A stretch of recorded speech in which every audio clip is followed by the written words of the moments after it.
Halaman 39. 5 tingkatan manusia ketika salat. Baik, ada yang berbeda cetakannya? Yang satunya halaman berapa? 34. 34. Cetakan yang berbeda di halaman 34. Baik. Kita baca keterangan yang ada di buku. Ibnu Qayyim dalam kitab beliau Al-Wabilus Sayyib menuliskan tentang 5 tingkatan manusia dilihat dari kualitas salatnya. Dimulai dari tingkatan yang paling rendah sampai tingkatan yang paling sempurna. Mungkin jenengan bisa mengukur kira-kira saya ada di tingkatan mana. Ya. Sekarang ada di lantai 1 Pak Ustaz. Sekarang ya. Baik, nanti kita akan lihat kita ada di tingkatan mana. Apakah tingkatan yang sudah sempurna atau di bawahnya atau bagaimana? Agar nanti bisa memperbaiki. Melakukan evaluasi terhadap amal diri sendiri, salah satu di antara manfaatnya apa? Menyadari kekurangan untuk melakukan perbaikan. Menyadari kekurangan, ngerti awake dhewe kurang, agar nanti bisa melakukan perbaikan. Itulah fungsi evaluasi. Sekarang kita lihat tingkatan yang pertama. Tingkatan pertama, dan ini tingkatan yang paling rendah. Mereka ketika sholat tidak memperhatikan kesempurnaan bagian lahiriah sholat. Sehingga sisi lahiriah sholatnya masih sangat kurang. Misalnya, wudunya tidak sempurna. Waktunya telat. Menggunakan pakaian yang tidak pantas. Gerakannya sangat cepat. Tidak tumakninah ketika mengerjakan rukun-rukun sholat. Dan seterusnya. Bahkan terkadang dia tidak sempurna ketika rukuk dan sujud. Jadi rukuk belum nekuk itu sudah sami Allahu liman hamidah. Sujud belum mendarat, dahi ini belum menyentuh tanah sudah duduk. I'tidal belum ngadeg jejeg sudah turun. Ini semuanya orang yang melakukan kekurangan dalam salat disebut oleh Nabi SAW sebagai maling ketika salat. Aswa'u sariqatin alladhi yasriku fi salatihi. Maling sing paling elek adalah maling nalikane salat. Para sahabat bertanya, "Ya Rasulullah, wa kaifa yasriku fi salatihi?" Ya Rasulullah, bagaimana orang itu bisa maling ketika salat? Kemudian Nabi SAW mengatakan, "La yutimmu ruku'ahu wa la sujudah." Dia tidak mengerjakan rukuk dan sujud secara sempurna. Nalikane rukuk durung nekuk sudah tangi. Ketika sujud dahi belum mendarat sudah bangkit. Ini semuanya menyebabkan salatnya tidak sah karena dia tidak mengerjakan rukun tadi. Ibnu Qayyim menyebutkan martabat ini dengan sebutan al-mufrid. Dengan sebutan al-mufrid. Inilah manusia yang dinyatakan oleh Allah dalam Al-Qur'an, fawailun lil musallin alladzina hum an salatihim sahun. Cilaka wong sing salat. Sinten niku? Nalikane salat dia lalai. Maksudnya dia mufrid. Dia tinggalkan sebagian kewajiban dia yang harus dia kerjakan ketika salat. Meremehkan ketika salat. Baik, ini tingkatan yang paling rendah. Jadi kalau tingkatan yang paling rendah ini jangan bicara khusyuk dulu. Ngelakoni salat sing bener saja dia belum bisa. Jangankan pembahasan tentang khusyuk, ngelakoni salat sing bener saja dia belum bisa. Ini tingkatan yang pertama. Sekarang kita beralih ke tingkatan yang kedua. Tingkatan kedua, mereka yang salatnya sudah baik dari sisi lahiriah, wudunya juga bagus, tepat waktu, pakaiannya sopan, rukun dan gerakannya sempurna. Masya Allah. Jadi kalau dilihat dari lahiriahnya, wis paling apik ini kalau di tempat kita. Ketika rukuk, dia rukuk dengan sempurna. Tumaknina. Ketika i'tidal, dia berdiri dengan sempurna. Tumaknina. Ketika dia sujud dengan sempurna. Tumaknina dan seterusnya. Hanya saja pikirannya sering melayang kemana-mana. Prosentase khusyuknya sangat minim, pikirannya lebih banyak teralih untuk urusan dunia atau urusan di luar sholat. Sementara itu tidak ada upaya darinya untuk fokus dan mengembalikan kekhusyuannya ketika sholat. Sehingga nalikane sholat, mikir blonjo, sholat mikir utang, sholat mikir duit, sholat mikir ini, mikir jemuran, termasuk diantaranya mikir masakan. Ini tingkatan yang kedua. Jadi dia memang tidak bisa bergerak, tapi pikirannya bergerak.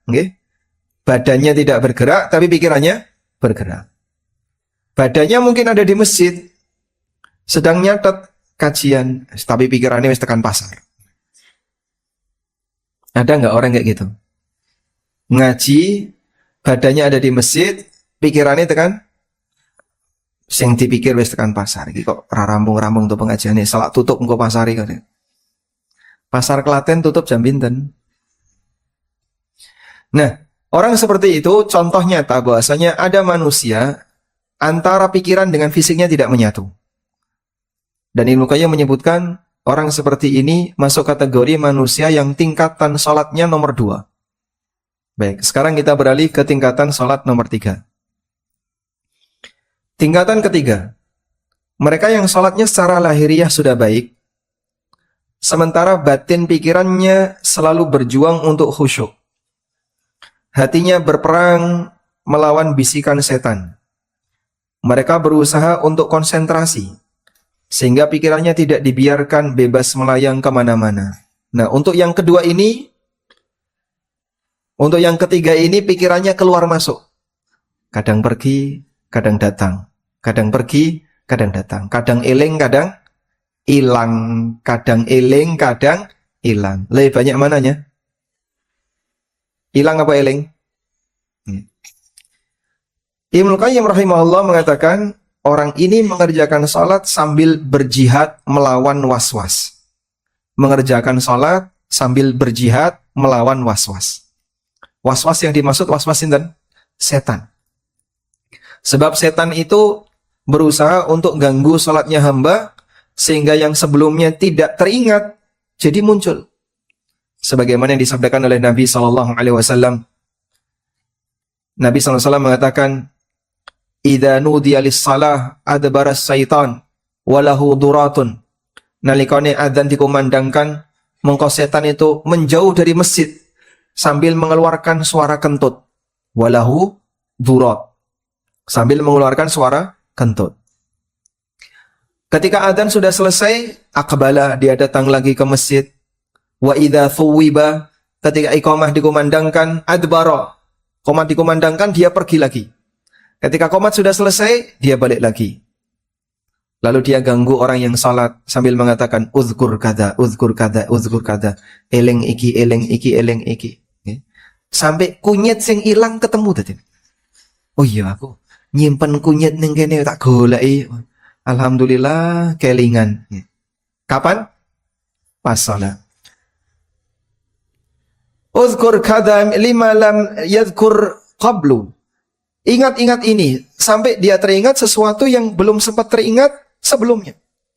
Gak kepikiran kalau ada itu. Baru keingat ketika salat.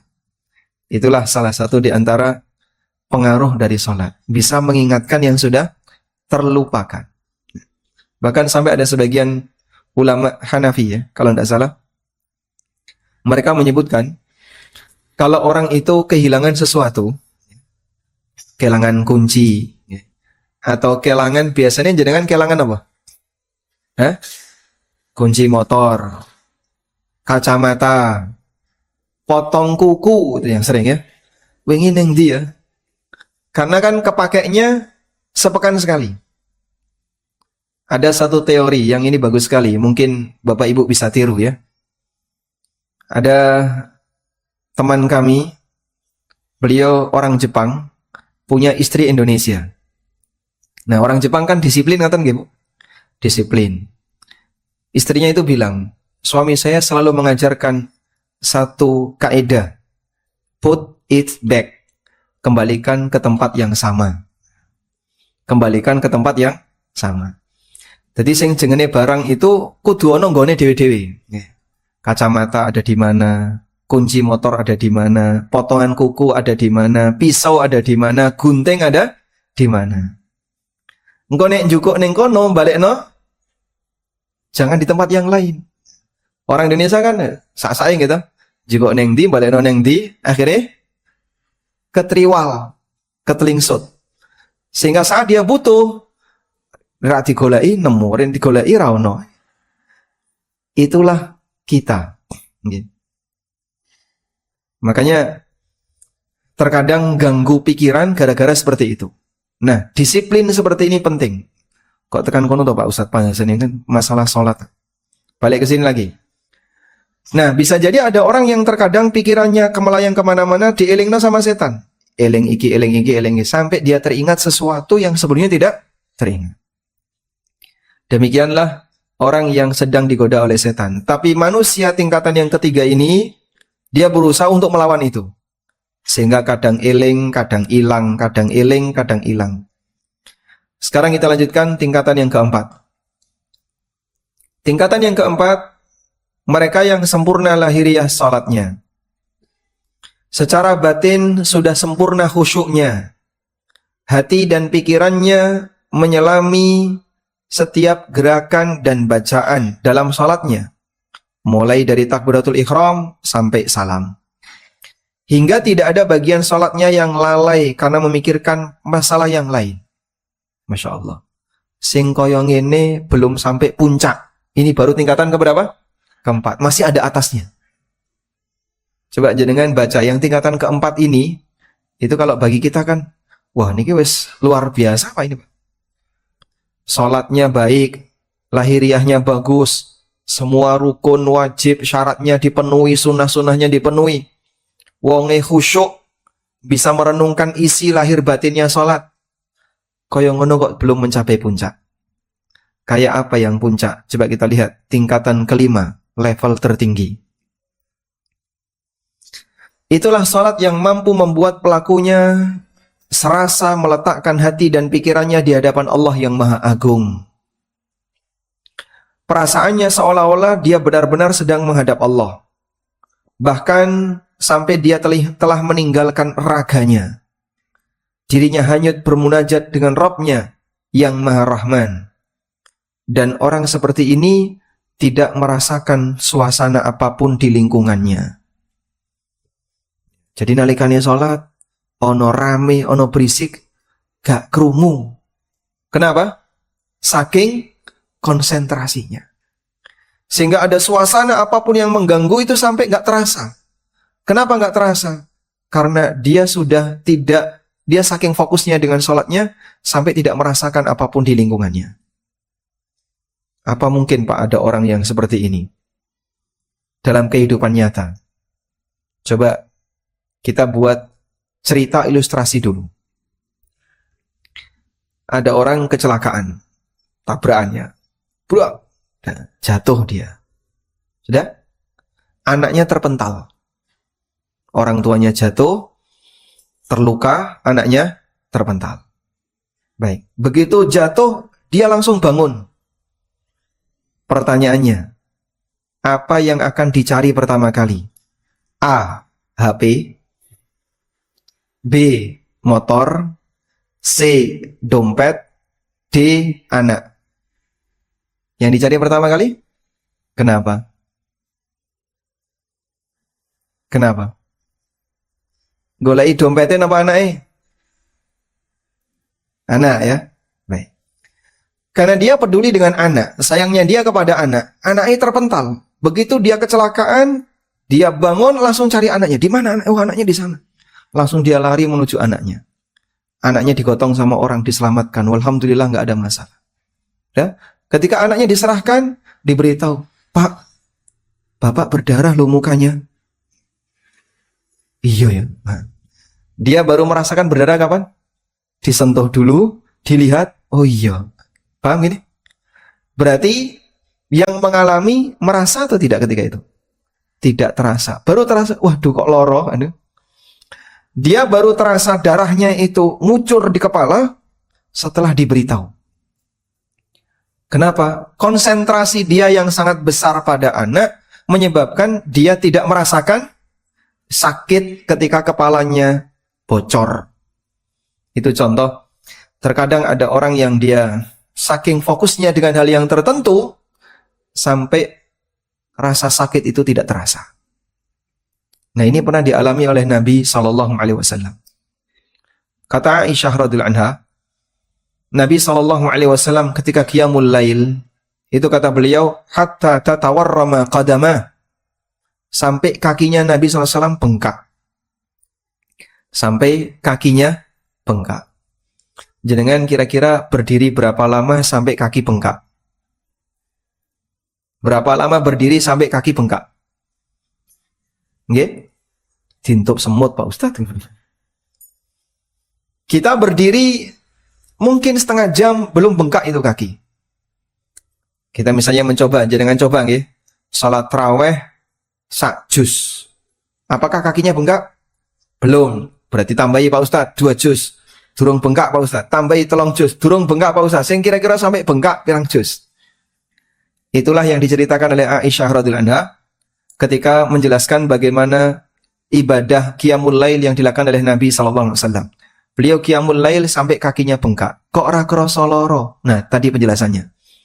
Saking fokusnya dengan apa? Salat yang dikerjakan sampai tidak merasakan sakitnya kaki yang bengkak. Baik.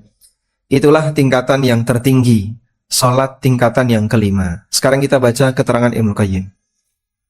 Kemudian Ibnu Qayyim menyebutkan 5 keadaan di atas. Beliau mengatakan, fal qismul awwal mu'aqabun. Untuk salat dengan tingkatan yang pertama, dia akan dihukum. Salat tingkatan yang pertama, dia dihukum. Coba salat tingkatan yang pertama yang kayak apa tadi? Lahiriahnya ada yang kurang.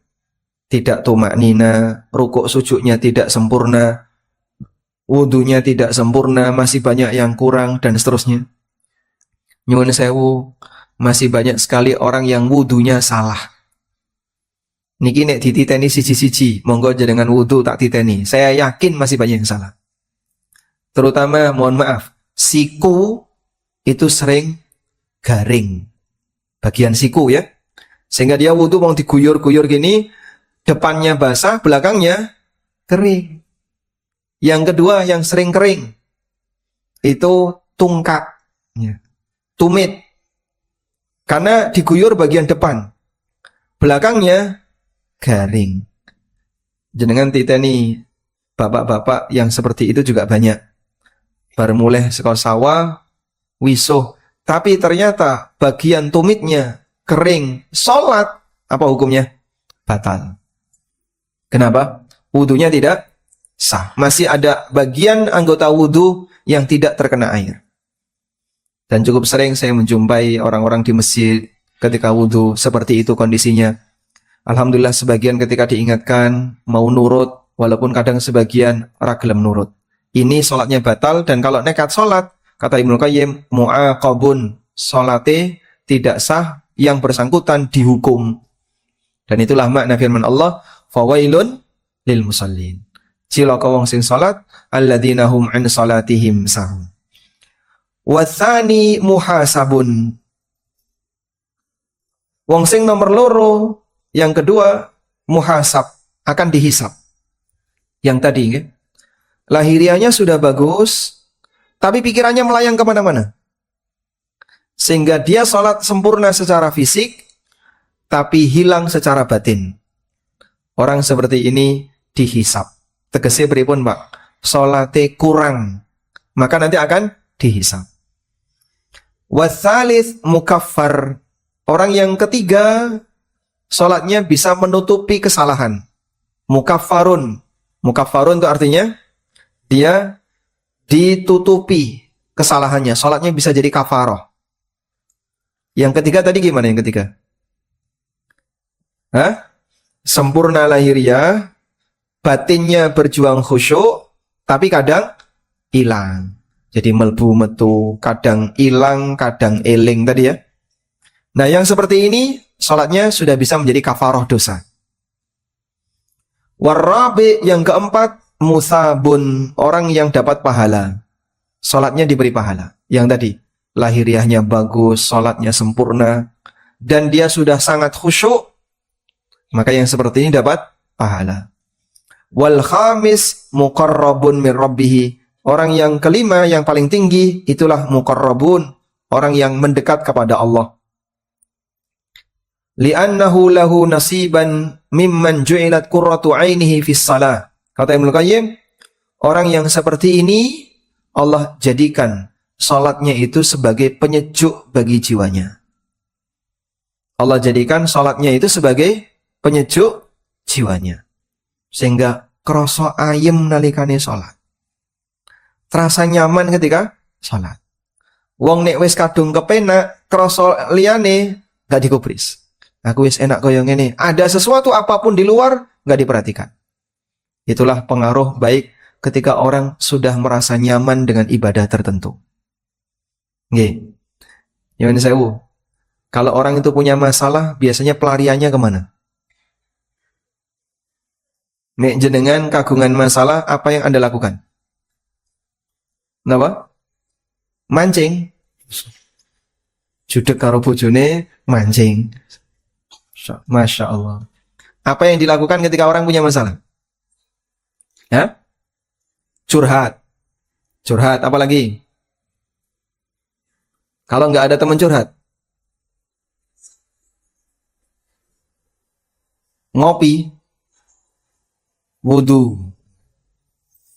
Rata-rata orang ketika dia punya masalah, misalnya masalah di keluarga, masalah dengan anak, masalah dengan ini dan seterusnya, turu. Glimbung, turu. Banyak seperti itu.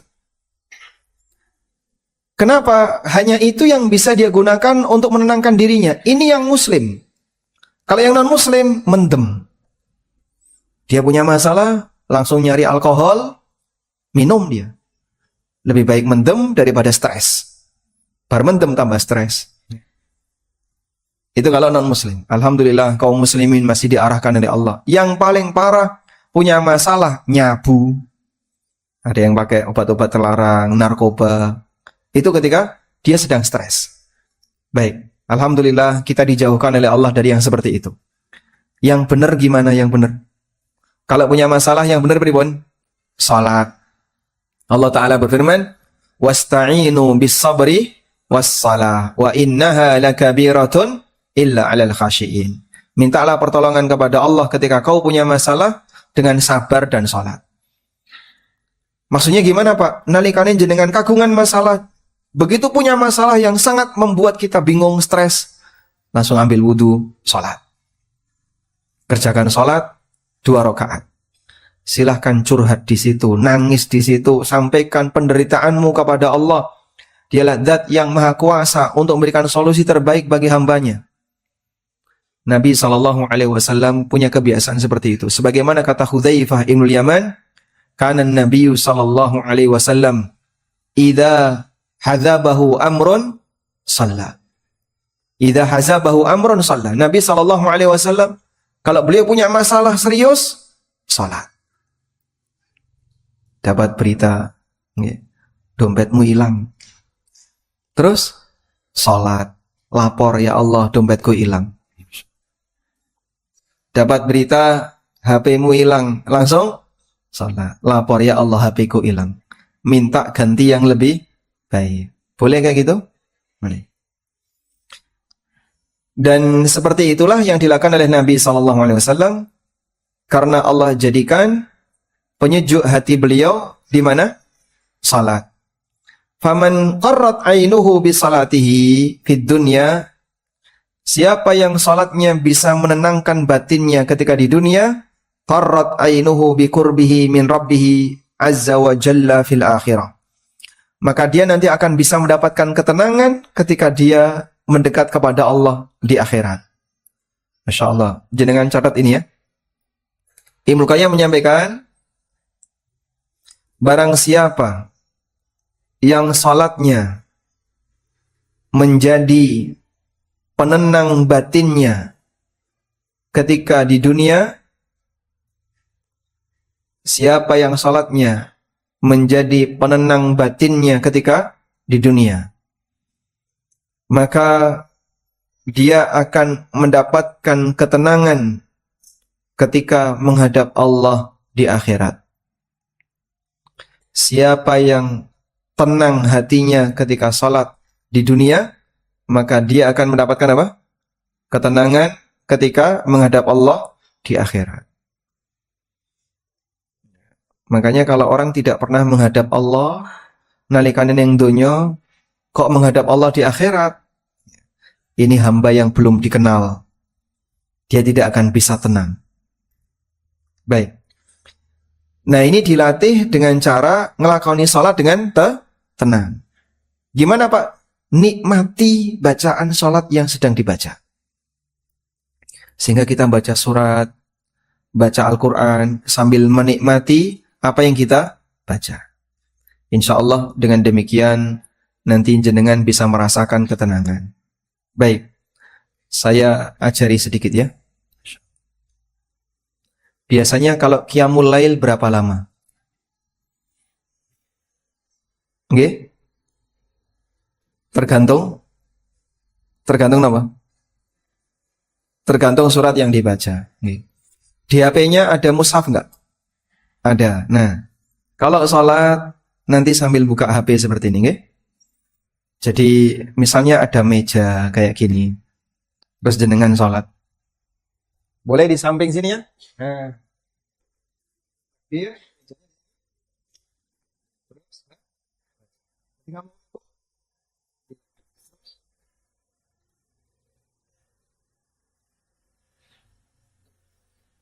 Oke, paham insyaallah?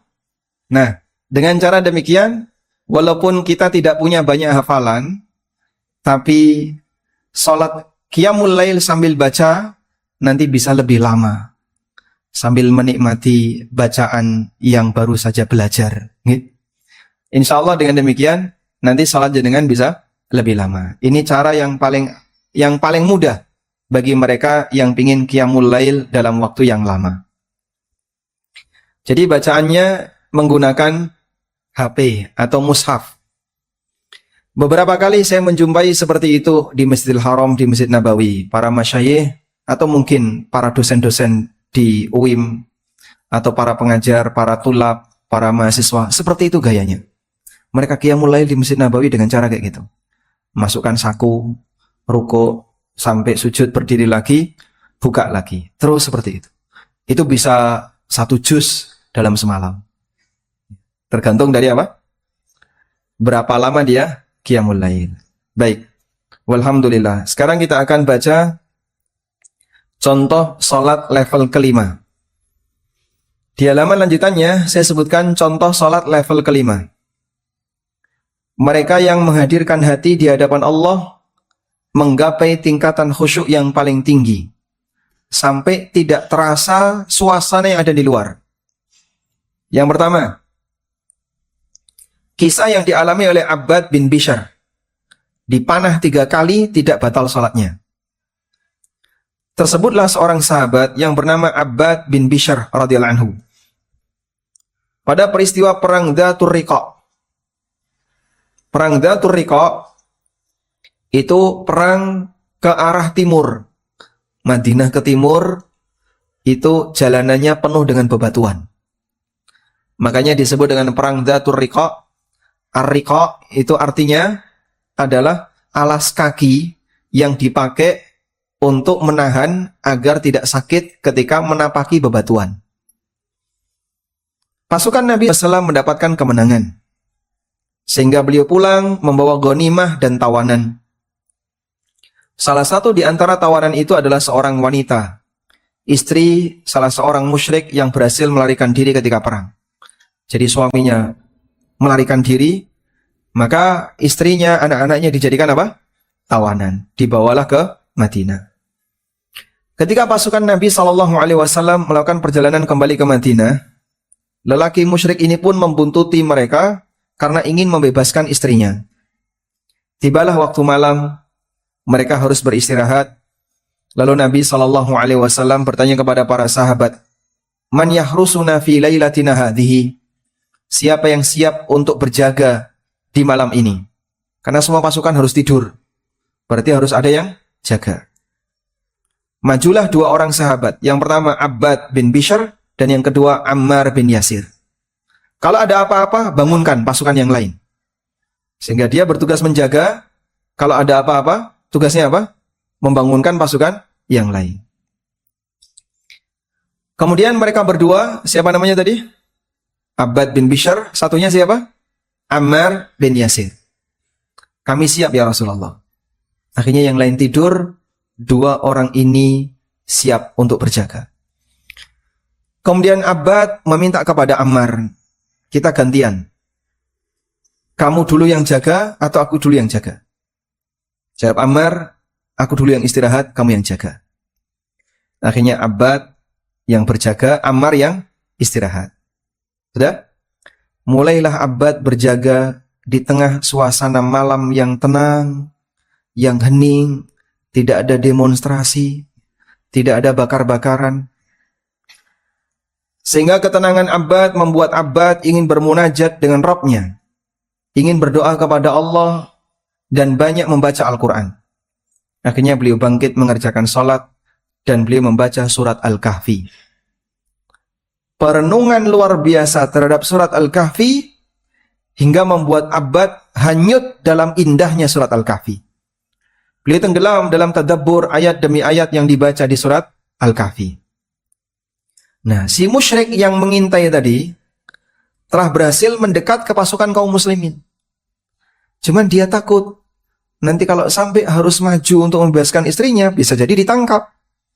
Maka apa yang dia lakukan? Dia amati semua kondisi, dia melihat Abbad sendirian sedang berjaga. Maka dia mengarahkan anak panahnya. Kemudian dipanahlah Abbad bin Bishr yang sedang salat. Tepat mengenai tubuhnya Abbad. Dan begitu mengenai tubuhnya, langsung dicabut. Abbad melanjutkan bacaan Qur'annya. Bisa dibayangin ya, anak panah nancep langsung dicabut. Kira-kira gimana?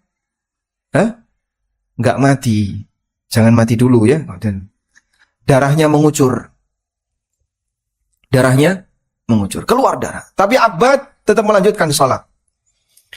Lalu si musyrik ini melemparkan anak panah yang kedua, tepat mengenai badan Abbad. Dan beliau hanya mencabutnya, lalu melanjutkan salatnya. Si musyrik melemparkan anak panah yang ketiga, dan beliau hanya mencabutnya. Subhanallah. Orang musyrik ini yang memanah Abbad sebanyak 3 kali, kok gak mati-mati, dan tetap seperti itu, sampai ketakutan dia. Jangan-jangan itu tuh menungso. Dipanah berkali-kali tidak mati. Lalu si Abbad, beliau tidak sanggup untuk bertahan. Badannya sudah lemes, saking banyaknya darah yang mengalir. Kemudian beliau membangunkan Ammar, karena khawatir kalau Abbad meninggal, akan mengancam Rasulullah SAW. Nanti siapa yang jaga Nabi SAW? Beliau khawatir. Jadi khawatirnya karena apa? Khawatirnya karena apa? Keselamatan Nabi SAW. Nanti yang jaga nggak ada. Akhirnya Abbad kemudian membangunkan Ammar. Saya berkesimpulan, andaikan bukan karena keselamatan Nabi SAW, mungkin Abbad lebih milih mati ketika sholat. Jadi dipanah berkali-kali tidak apa-apa, bertahan. Kalaupun mati, ya mati sedang sholat. Mati mulia nggak? Mulia. Akhirnya beliau membangunkan Ammar bin Yasir. Karena khawatir beliau meninggal, sementara tidak ada yang menjaga Nabi SAW. Melihat kejadian ini, si musyrik tadi lari ketakutan. Inilah contoh, subhanallah. Manusia yang tenggelam dalam kehusyuan salatnya, hingga lupa rasa sakit anak panah yang menancap dirinya. Kok ada seperti itu Pak ya? Kita mungkin tidak bisa ya. Jadi jangankan anak panah, kesenggol koncone saja sudah nesu. Ada orang yang begitu sensitif, badannya itu tidak mau tersentuh orang lain. Rapatkan barisan, merapat, geser, rapat, geser. Ini kok mepet aku terus toh? Dipepet, geser, pepet, geser. Nesu, dipepet, langsung dipidak segini. Itu kejadian real ya. Ada orang yang jengkel ketika dipepet, terus emosi. Dia nginjak kaki orang yang merapatkan dirinya tadi. Ammar mengingatkan, kenapa kau tidak bangunkan aku saat anak panah yang pertama. Kata Abbad, kuntu fi suratin aqra'uha falam uhibba an aqta'aha hatta unfidhaha. Aku sedang membaca satu surat dan aku tidak ingin memutusnya sampai aku berhasil menyelesaikannya. Pengen menyelesaikan surat Al-Kahfi, tapi karena dipanah berkali-kali, diputus. Takut mati, karena beliau mati, nanti tidak ada yang jaga Rasulullah SAW. Wa aimullah. Nah ini coba lihat perkataan Abbad. Wa aimullah laula an udayyi'a thaqran amarani Rasulullah SAW bihifdhihi laqata'a nafsi qabla an aqta'aha au unfidhaha. Demi Allah, andaikan tidak khawatir meninggalkan tugas jaga yang Rasulullah SAW perintahkan, aku rela mati sebelum menyelesaikan bacaan ayat ini. Masya Allah. Ini contoh orang yang salat tingkatan berapa? Jadi sampai rasa sakit itu tidak terasa. Ya kayak tadi, kepalanya bocor, tapi nggak terasa. Baru terasa setelah diberitahu. Kan banyak orang kayak gitu ya. Pak, itu loh Pak, tangannya berdarah Pak. Iya ya, darah. Tangannya barit. Ya. Ketika dia kecelakaan. Pada saat kejadian dia nggak terasa. Begitu diberitahu, baru terasa. Baik, ini contoh pengaruh ketika orang itu saking fokusnya dengan hal tertentu, sampai rasa sakit tidak terasa. Kita beralih ke kisah yang kedua. Silakan dibaca kisah yang kedua. Tetap sujud meskipun meriam mengarah kepadanya. Cerita ini berkaitan dengan sahabat Abdullah bin Zubair, cucunya Abu Bakar As-Siddiq radhiyallahu anhu. Sangat terkenal dengan khusyuknya ketika salat. Dan Abdullah bin Zubair radhiyallahu anhuma, beliau pernah jadi khalifah untuk daerah Hijaz. Hijaz itu mana? Mekah, Madinah, Jeddah, itu Hijaz. Jadi tepi bagian barat dari Jazirah Arab. Itu namanya daerah Hijaz. Membentang dari utara ke selatan. Dan waktu itu ada khalifah yang nggak terima. Akhirnya kekuasaan Abdullah bin Zubair digulingkan. Pada peristiwa itu, Abdullah bin Zubair sedang salat di Masjidil Haram. Lalu dia diserang oleh Hajjaj bin Yusuf Ats-Tsaqafi menggunakan manjanik. Tahu manjanik nggak? Manjanik itu ketapel besar itu ya. Seperti meriam batu yang dipakai untuk melempar batu. Ketapel besar itu namanya apa? Manjanik. Ketika itu sahabat Abdullah bin Zubair sedang melaksanakan salat. Kata Syekhul Islam, kana Abdullah bin Zubair yasjudu fa'atal manjanik fa'akhadha ta'ifatun min thawbihi wa huwa fis salati la yarfa'u ra'sah. Ketika manjanik sudah siap untuk dilemparkan, Abdullah bin Zubair masih berada di dalam masjid. Orang semuanya ribut keluar karena Masjidil Haram mau dibakar. Dan ini peristiwa pembakaran Masjidil Haram. Dalam sejarah di zaman Tabi'in, pelakunya siapa? Hajjaj bin Yusuf Ats-Tsaqafi. Ka'bah itu dibongkar. Ka'bahnya diruntuhkan. Tapi setelah itu dia bangun ulang. Jadi dalam rangka untuk menaklukkan Abdullah bin Zubair, dia sampai melakukan seperti itu. Masjidil Haram dibakar, Ka'bahnya dirobohkan. Abdullah bin Zubair sholat di situ nggak bergerak. Sampai ada orang yang nyeret bajunya. Abdullah bin Zubair diseret, ayo metu, keluar. Jangan di sini, nanti kamu bisa mati. Tapi beliau tetap sujud, tidak bergerak. Itu contoh apa? Orang yang tenggelam dalam sholatnya. Sampai ada situasi yang sangat berbahaya, tidak membuat yang bersangkutan geser dari tempat itu. Bertahan untuk melanjutkan sholat yang dikerjakan. Jadi Pak, kira-kira kalau terjadi gempa bumi itu sebaiknya gimana Pak? Hah? Sholat gempa bumi, kira-kira gimana?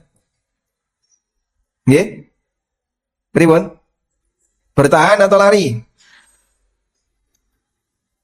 Bertahan atau lari? Lari. Kenapa lari? Ya ini menyelamatkan diri. Baik. Ketika gempa bumi, lari. Loh Pak, katanya kalau sholat gak boleh bergerak. Ya pilih mati atau tetap sholat. Loh, sholat. Nanti kalau mati dalam sholat kan husnul khotimah. Ya itu ada perhitungannya. Baik. Jadi begini. Kalau gempanya beresiko, misalnya gempa yang besar, beresiko, maka Anda lari untuk menyelamatkan diri. Tapi kalau gempanya kecil, tidak beresiko, Anda misalnya merasakan gempa, tapi ringan. Nah, kalau seperti ini, tidak perlu lari, silahkan bertahan. Nah, ngertinya di mana, Pak? Ya, ngertinya goyangannya. Kalau goyangannya besar, berarti beresiko. Segera ke mana? Lari. Kalau goyangannya ringan, wah ini bertahan saja, insya Allah aman. Wallahu alam. Baik, lanjut. Berikutnya adalah rumahnya kebakaran tapi tidak terasa. Rumah kebakaran tapi tidak terasa. Koyo poin ya. Tersebutlah seorang ulama tabi'in namanya Muslim bin Yasar rahimahullah. Beliau wafat tahun 100 Hijriah. Dikisahkan oleh Adz-Dzahabi, kana Muslim bin Yasar idza shalla ka'annahu thawbun mulqah. Muslim bin Yasar itu kalau sholat kayak kain. Muslim bin Yasar kalau sholat itu kayak kain. Kayak kain itu maksudnya apa? Diem saja. Wa kana yaqulu li ahlihi idza dakhala fi shalah tahaddatsu falastu asma'u hadithakum. Ketika beliau sedang sholat, begitu mulai sholat beliau mengatakan kepada istri dan anak-anaknya, kalian kalau mau ngobrol silahkan, aku nggak kerungu dengan obrolan kalian. Padahal obrolan itu ada dalam satu rumah. Sampai Muslim bin Yasar nggak dengar obrolan istri dan anaknya. Masya Allah. Wa dzukira annahu waqa'a harikun fi darihi wa huwa yusalli. Falamma dzukira lahu qala ma sya'artu. Bahkan diceritakan terjadi kebakaran di rumahnya dan beliau sedang sholat. Itu digotong sama orang. Muslim bin Yasar sedang sholat di dalam rumah, terjadi kebakaran. Dia digotong keluar. Sampai di luar, sholatnya belum batal. Begitu selesai sholat, diceritakan, loh aku kok ning di? Omamu kobong. Wah, saya tadi nggak tahu kalau rumah saya kebakaran. Subhanallah. Itu sama kayak orang tidur ya. Saking lelapnya dia tidur, dia digotong, keluar ketika kebakaran. Begitu sudah sampai di luar, dia tetap tidur. Tangi-tangi, omai, gosong. Bapak ngerti nggak tadi terjadi apa? Nggak tahu. Saya ngertinya mau mimpi huru hara. Begitu tangi kok omaku, kobong. Apa itu? Saking fokusnya sampai tidak ingat situasi di luar. Baik. Kapan Anda bisa fokus seperti ini? Pas turu, Ustaz. Boten tanglet ngaten niku nggih.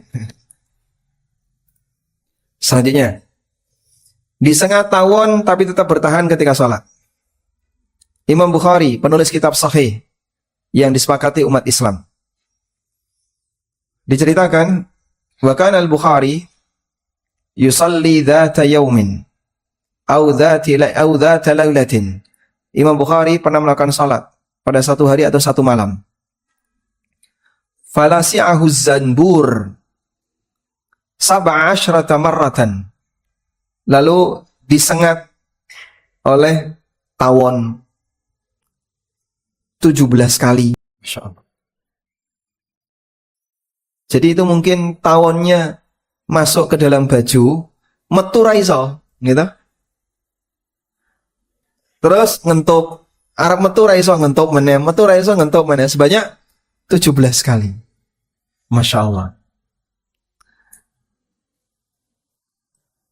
Falamma qada salatahu, ketika Imam Bukhari sudah menyelesaikan salatnya, qala, beliau bertanya kepada orang-orang, unduru ayya syai'in adani fi salati.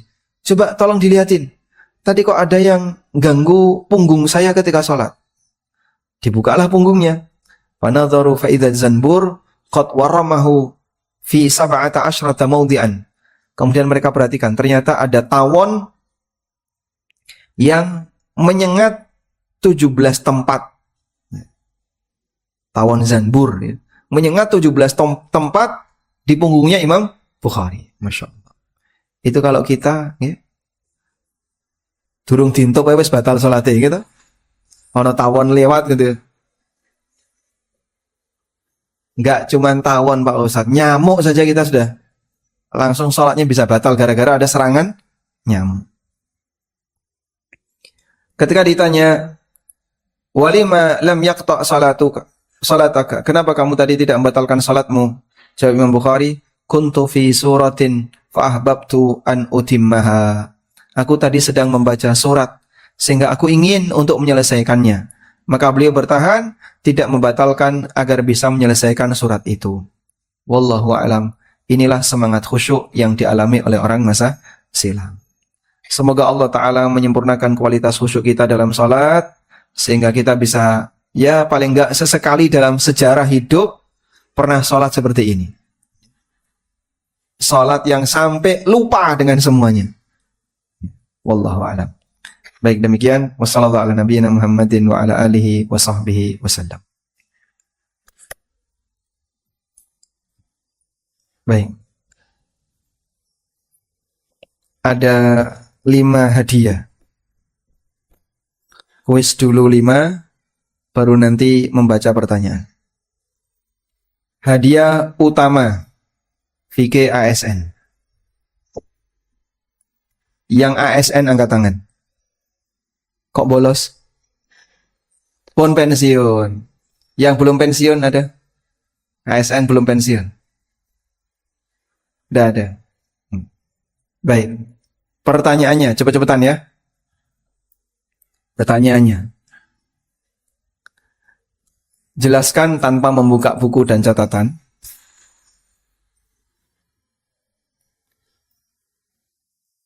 Lima tingkatan manusia dalam sholat.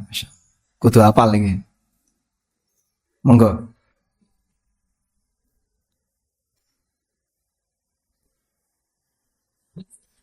Monggo, silakan.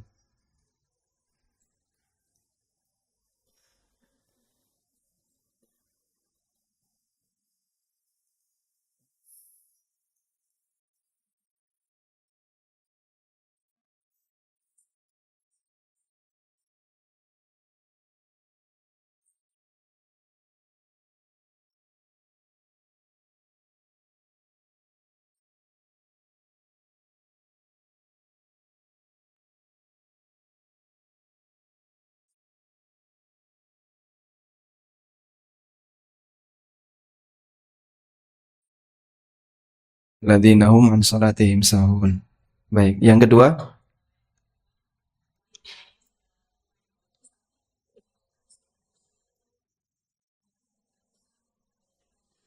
Baik, yang ketiga.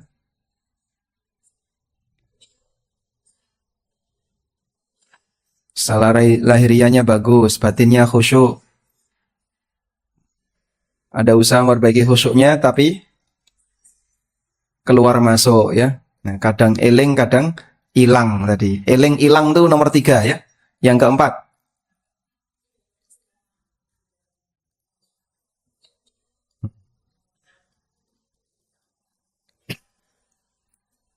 Ya.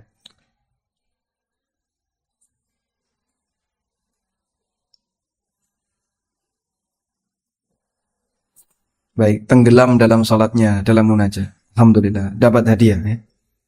Yang kedua, buku fikih haid. Pertanyaannya, tadi sudah disebutkan 5 tingkatan. Pertanyaannya adalah, Ibnu Qayyim menjelaskan konsekuensi dari 5 tingkatan ini apa saja. Silakan. Tingkatan pertama apa, tingkatan kedua apa? Ya, angkat tangan. Monggo, silakan panitia yang menentukan.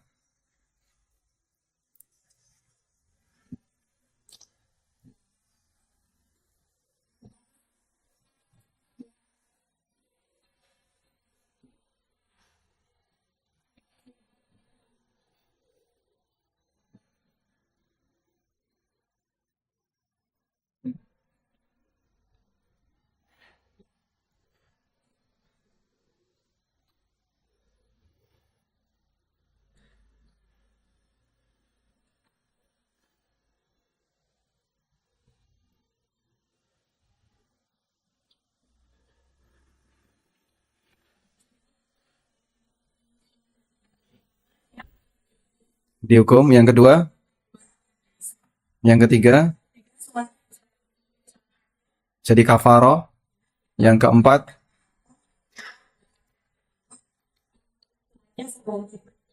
Masya Allah, Alhamdulillah, dapat hadiah. Selanjutnya, buku doa yang tidak tertolak. Pertanyaannya, siapa nama sahabat yang disuruh jaga tadi dalam perang Dzatur Riqa? Nah,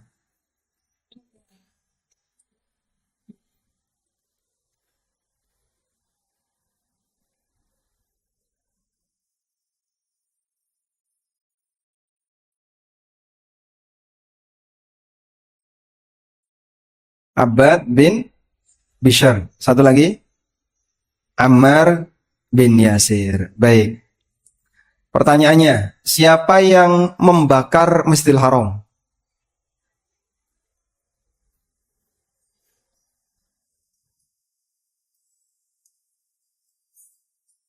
Hajjaj bin Yusuf. Hajjaj bin Yusuf siapa? As-Thaqafi. Masya Allah, baik. Hajjaj bin Yusuf As-Thaqafi. Baik, sudah dapat hadiah ya? Alhamdulillah. Sambut. Hadiah yang lain? Nggak ada. Oh, masih satu. Itu apa isinya? Pisang kepok. Pertanyaannya, masih satu ya? Tadi disebutkan tentang orang yang kebakaran ketika sholat, tapi tidak terasa. Baik, tahun berapa beliau wafat?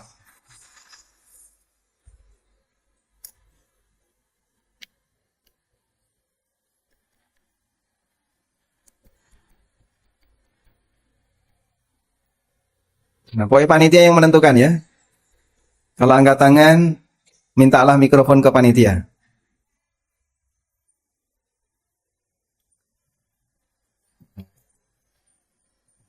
Yang mana?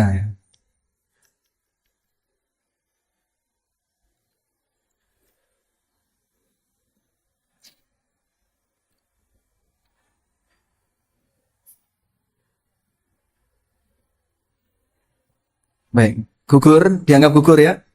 Terlalu banyak yang angkat tangan jadi gugur. Gimana? Jadi nggak? Nggak jadi. Lanjut. Hah? Lanjut. Ya, silakan tadi siapa yang mau jawab? Masa nih panitia ini bingung nih. Oke. Tahun? Tahun 100 Hijriah. Siapa namanya tadi? Muslim bin Yasar.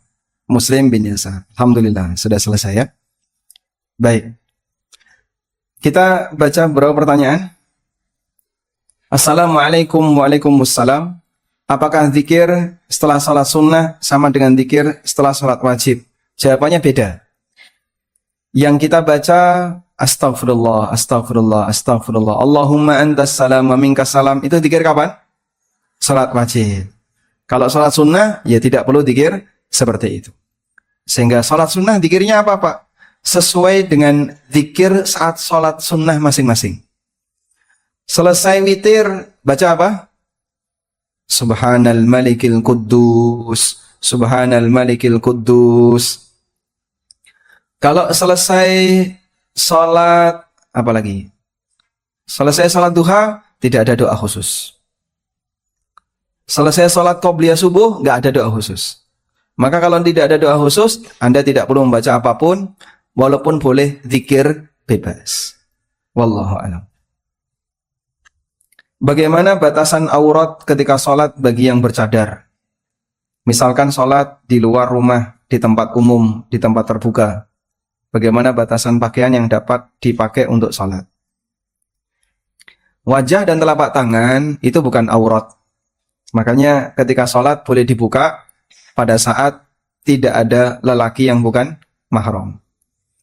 Akan tetapi wajah kenapa ditutup? Ini berkaitan dengan masalah potensi fitnah.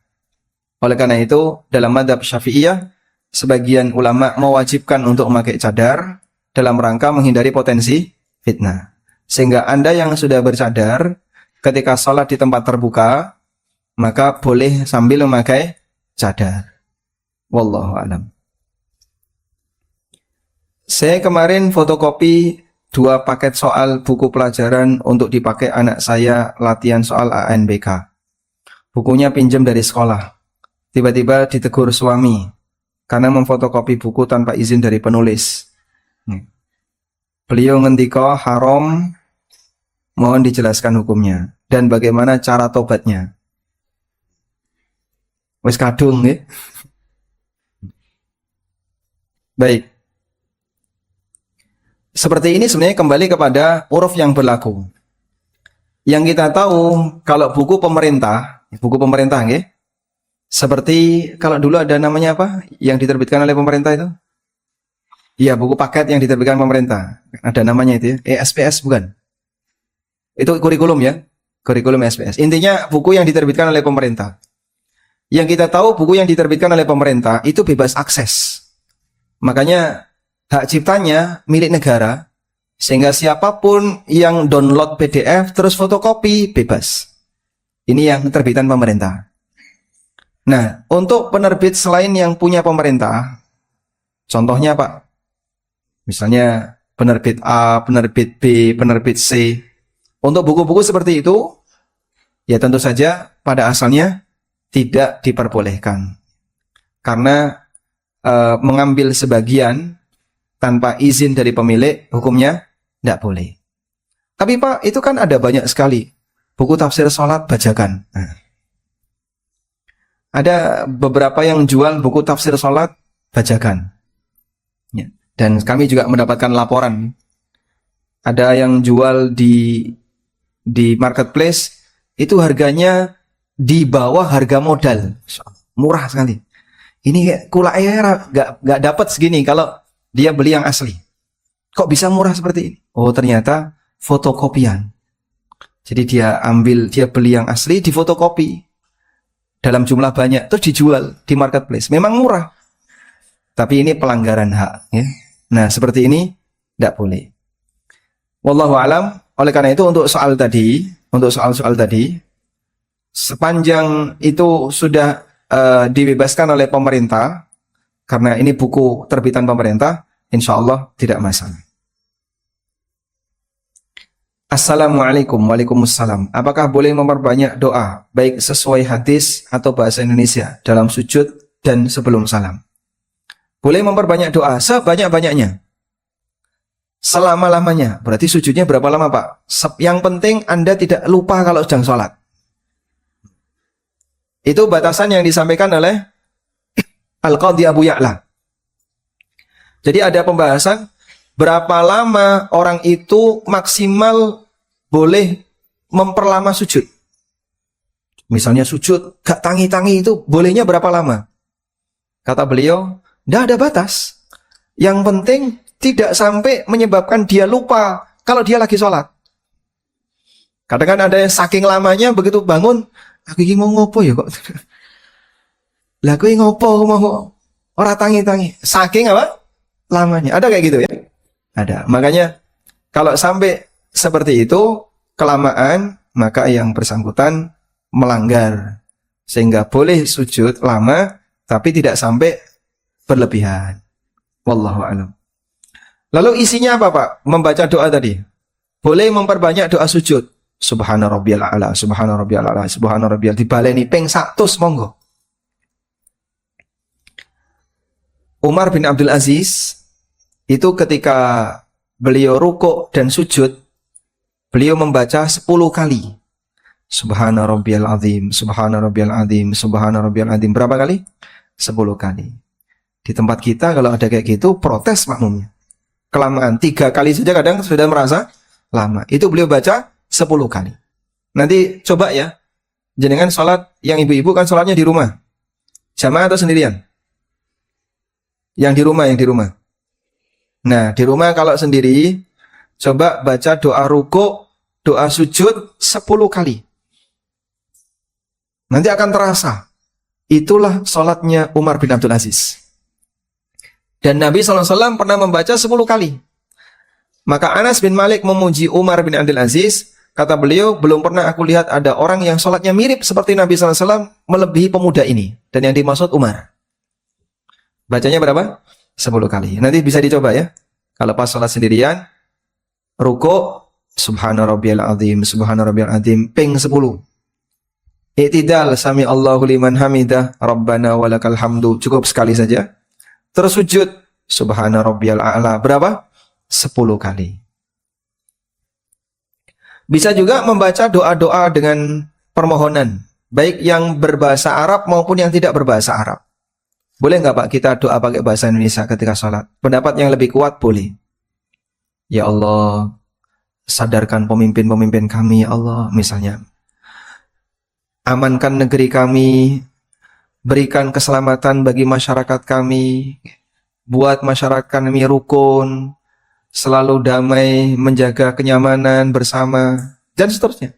Anda doakan negeri ini biar lebih baik. Baik atasannya maupun bawahannya. Apakah boleh sholat sewaktu-waktu jika tiba-tiba ingin sholat? Mungkin karena ada masalah ingin berdoa atau tobat. Jawabannya boleh selama tidak di waktu terlarang. Jadi tiba-tiba jenengan kok pengen sholat, langsung wudu, sholat. Boleh? Boleh. Selama apa? Tidak di waktu terlarang. Waktu terlarang niku kapan? Kapan waktu terlarang? Habis subuh, habis asar, terus ketika matahari tepat di tengah. Nah, ini waktu-waktu larangan. Kalau pas waktu larangan, tidak boleh. Assalamualaikum, waalaikumsalam. Ketika sholat isya, tiba-tiba lupa 3 rakaat, sudah salam. Apakah saya harus mengulang sholat atau nambah 1 rakaat lagi? Yang betul, nambah 1 rakaat lagi. Sehingga begitu jenengan salam, kok kroso? Iya, kurang siji gitu iki. Lalu Anda tambahkan 1 rakaat lagi. Setelah itu sampai salam. Kemudian sujud sahwi setelah salam. Sujud sahwi setelah salam. Assalamualaikum, waalaikumsalam. Salat yang boleh melihat mushaf itu salat wajib atau salat sunnah saja? Jawabannya salat sunnah saja. Sedangkan salat wajib, karena Anda tidak terlalu lama, maka cukup dengan hafalan yang ada.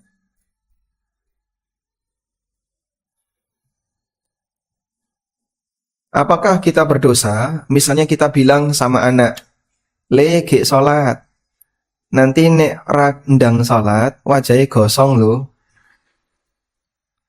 Nyuruh anak sholat dengan menakut-nakuti. Napa nek ra sholat gosong? Lah ibu iki ra sholat seminggu. Loh, aku kan kondisi khusus. Sedang haid misalnya ya. Ya boleh saja menakuti seperti ini, tapi yang real. Menakuti yang real. Yang real itu ancamannya jelas. Ada dalam dalil. Karena nggak ada dalam dalil, ini ngapusi. Nggih. Misalnya, kamu sholat. Karena kalau tidak, Allah benci orang yang tidak sholat. Allah akan menghukum orang yang tidak sholat. Itu benar nggak? Benar. Allah benci orang yang tidak sholat. Allah akan menghukum orang yang tidak sholat. Itu benar. Walaupun dia belum balik. Dia tidak termasuk di situ. Tapi dengan ancaman umum yang berlaku bagi umumnya orang yang sudah balik, hukumnya boleh. Terus boleh tidak Pak Ustadz? Setiap bacaan sholat, seorang ibu dilafadzkan dengan anak agar agak keras, dengan harapan supaya anak-anaknya hafal dengan bacaan sholat. Boleh ya. Jadi kalau Anda sholat di rumah, ngimami anak-anaknya, nanti silahkan dibaca dengan keras agar nanti anaknya bisa mendengar sehingga nanti lama-lama hafal.